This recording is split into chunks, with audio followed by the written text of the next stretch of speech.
August 1944. A German staff officer unfolded a report from the roads east of Normandy and stared at one detail longer than all the others. Not the tanks, not the artillery, not the infantry, the roads. Aerial observers were seeing American trucks moving in such numbers that the columns stopped looking like columns.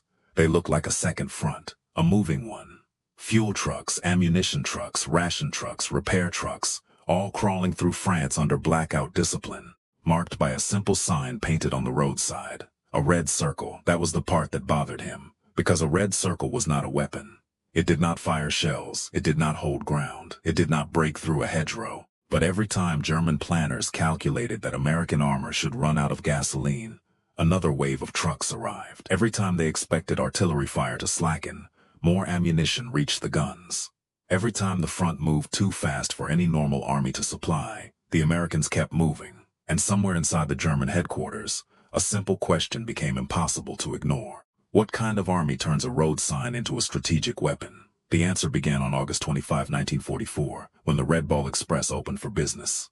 At its peak, it used 5,958 vehicles. It pushed roughly 12,500 tons of supplies a day toward the front. Over its short life, it moved more than 400,000 tons of fuel, ammunition, food, and spare parts through a France whose railways had been shattered and whose ports could not yet carry the burden.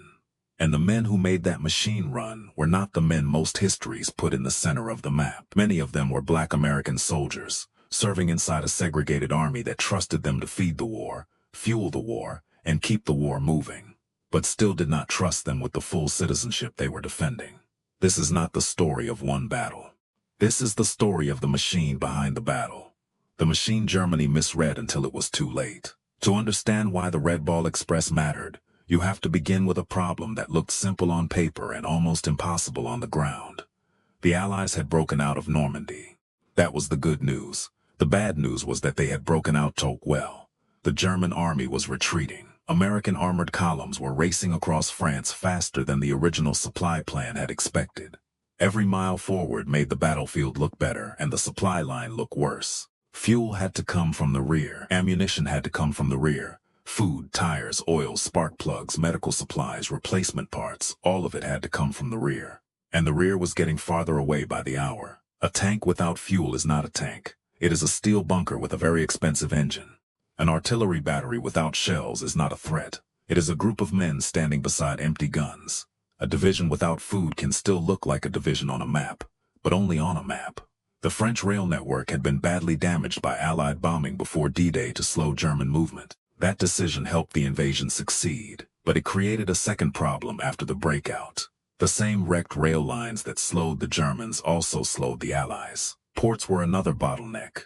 The Channel beaches and Cherbourg were carrying a load they had never been designed to carry for a long pursuit across Europe. Antwerp would eventually become crucial, but in late August it was not yet the open pipeline the Allies needed. So the army had one answer left. Trucks. Not a few trucks, not a temporary convoy, not the usual rear area traffic moving when space allowed. A road system.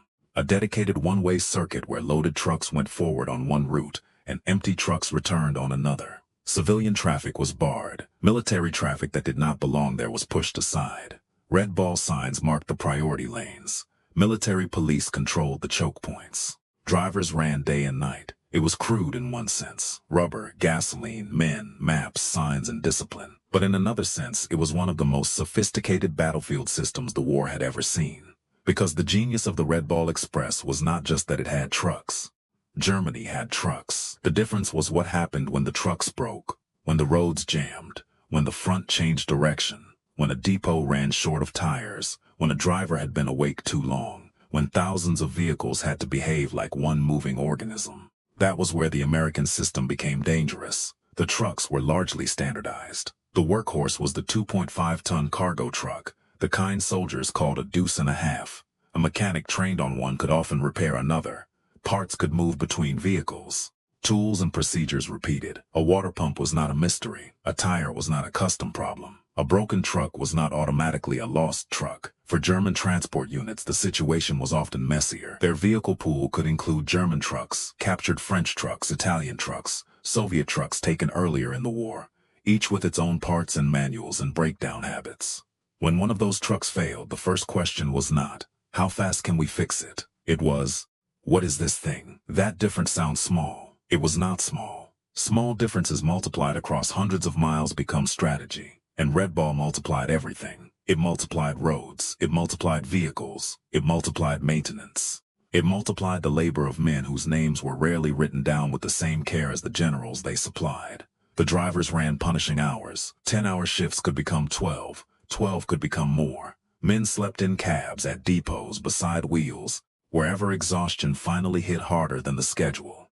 Trucks slipped into ditches, engines overheated, brakes locked with dried mud. Governors were disabled, tires failed. Drivers learned the road by landmarks they could barely see through blackout conditions, and still the road kept moving. This is the part that gets flattened when the Red Ball Express is described as a convoy. A convoy sounds like a line. The Red Ball was not a line. It was an argument. It argued that supply was not a background function. It argued that the rear area could decide the front. It argued that a driver with a cargo bed full of gasoline could matter as much as the tank crew waiting for him. And it argued all of this inside an army that had built a cruel contradiction into its own structure. The United States Army in 1944 was segregated. Black soldiers were often pushed into service units, transportation battalions, quartermaster work, loading, driving, repairing, hauling, and laboring under policies that treated them as useful but not equal. The Red Ball Express exposed the lie at the center of that policy. Because this was not easy work. It was not safe work. It was not unskilled work. A driver had to keep a loaded truck moving through darkness on damaged roads under military discipline, with the knowledge that every delay might starve a gun line or strand a tank battalion. He had to judge distance, fuel, fatigue, roadblocks, wrong turns, mechanical trouble, and the behavior of hundreds of other vehicles around him. He was not simply carrying cargo, he was carrying time. Time for Patton's armor, time for artillery, time for infantry, time for wounded men waiting on medical supplies. And time was exactly what Germany was trying to take back. By late summer, German planners understood that the Allies were stretched. That part they calculated correctly. Long supply lines should slow an army. Fuel consumption should force pauses. Ammunition demand should outrun delivery. A rapid advance should begin to choke on its own success. Their mistake was assuming that the Americans were playing by the same logistics rules. They were not. The German staff could see the output. They could see the trucks. They could see American units firing freely and armored formations continuing to move. What they could not fully see was the system beneath it. Standardized vehicles, priority roads, round-the-clock dispatching, forward dumps, maintenance recovery, military police traffic control. Drivers pulled from units and trained for long-haul runs. A command decision that turned roads into arteries and cargo into pressure. That system did not make the war easy. Nothing did. It made certain German hopes unrealistic. And that is the quiet terror of logistics.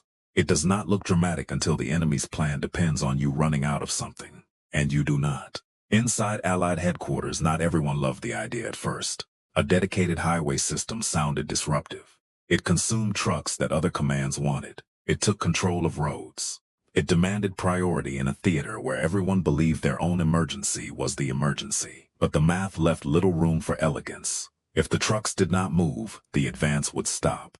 So the red circles went up. Military police stood at intersections. Supply officers argued over loads. Depots worked under pressure. Drivers climbed into trucks and joined a road that did not care how tired they were. And after the first rough days, the machine found its rhythm. Loaded trucks forward, empty trucks back, repair, reload, repeat. That rhythm became a kind of heartbeat behind the campaign. The closer the Allies pushed toward Germany, the more the Red Ball had to do. The longer it ran, the more it consumed its own strength. Vehicles wore down. Tires disappeared. Maintenance crews fought an endless rearguard action against metal fatigue and mud. The driver shortage became a physical reality written on men's faces.